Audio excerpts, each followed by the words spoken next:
We provide you the platform to turn your dreams into reality. Give wings to your aspirations with KR Mangalam University. भारतीय अंतरिक्ष यात्री शुभांशु शुक्ला इस समय अंतर्राष्ट्रीय अंतरिक्ष स्टेशन पर हैं और उन्होंने वहां अपने 14 दिन के मिशन में से 12 दिन पूरे कर लिए हैं। इन दिनों में शुभांशु ने कई वैज्ञानिक प्रयोग किए हैं। खास बात यह रही कि उन्होंने वहां किसान की भूमिका भी निभाई।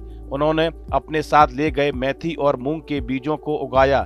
यह स्प्राउट्स प्रोजेक्ट का हिस्सा है, जिसके जरिए यह देखा जा रहा है कि अंतरिक्ष में बिना गुरुत्वाकर्षण के बीज कैसे अंकुरित होते हैं और पौधे कैसे बढ़ते हैं। इस प्रयोग से वैज्ञानिक यह समझना चाहते हैं कि भविष्य में अंतरिक्ष में खेती करना कितना संभव है और इसमें क्या क्या चुनौतियां आती हैं।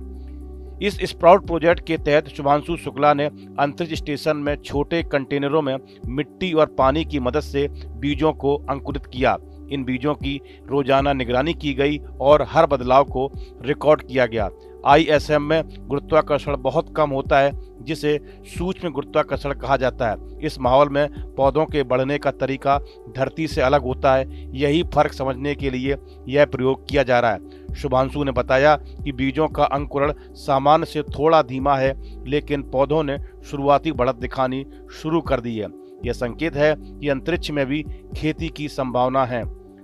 शुभांशु शुक्ला ने कहा कि जब से हम यहाँ आए हैं तब से वे काफ़ी व्यस्त हैं। हम अंतरिक्ष स्टेशन पर बहुत सारे प्रयोग कर रहे हैं, जिन्हें लेकर मैं बेहद उत्साहित हूँ। इस मिशन से माइक्रोग्रेविटी के तहत रास्ते खुलेंगे और इससे भारतीय वैज्ञानिकों के लिए नई राह खुलेंगी। मुझे बेहद गर्व है कि इसरो दुनिया भर के संस्थानों के साथ मिलकर काम कर रहा है। एक्सियोम स्पेस की ओर से इस शोध को लेकर जारी बयान में कहा गया कि पृथ्वी पर वापस आने के बाद इन बीजों को कई पीढ़ियों तक उगाया जाएगा, जिससे कि उनकी आनुवंशिकी, सूक्ष्मजीवी, पारिस्थितिकी तंत्र और पोषण प्रोफाइल में होने वाले परिवर्तनों की जांच की जा सके। शुभांशु ने बताया कि वे कई वैज्ञानिक प्रयोग कर रहे हैं, जिनमें स्टेम सेल का अध्ययन, माइक्रोग्रेविटी में बीजों का विकास, अंतरिक्ष में मस्तिष्क पर पड़ने वाला असर आदि प्रयोग शामिल हैं। शुभांशु ने कहा कि वे स्टेम सेल के अध्ययन वाले प्रयोग को लेकर बेहद उत्साहित हैं। इससे पता चलेगा कि क्या सप्लीमेंट लेने से चोट की रिकवरी तेज होती है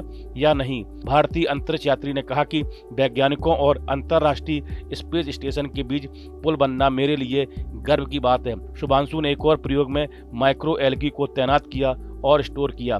ये शैवाल अंतरिक्ष में भोजन, ऑक्सीजन और यहाँ तक कि बायोफ्यूल बनाने की क्षमता रखते हैं। यह प्रयोग भविष्य में अंतरिक्ष यात्रियों के लिए जीवन रक्षक सिस्टम बनाने में मदद करेगा। शुभांशु शुक्ला और उनके साथी अंतरिक्ष यात्री 10 जुलाई 2025 के बाद किसी भी दिन पृथ्वी पर लौट सकते हैं, बशर्ते फ्लोरिडा तट पर मौसम ठीक हो। नासा ने अभी इस मिशन के ISS से अलग होने की तारीख की घोषणा नहीं की है। यह मिशन 14 दिन तक ISS पर रह सकता है। Group captain Shubhanshu Shukla axiom 4 mission के क्रू का हिस्सा है, जिसने 25 जून को नासा के केनेडी स्पेस सेंटर से उड़ान भरी थी। एक्सियम 4 मिशन 14 दिन का है।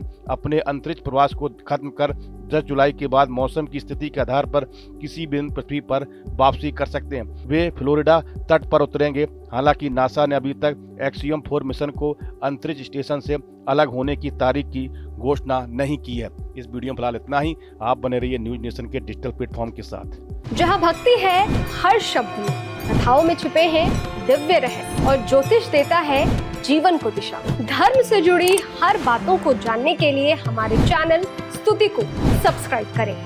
चैनल पर जाने के लिए इस लिंक पर क्लिक करें।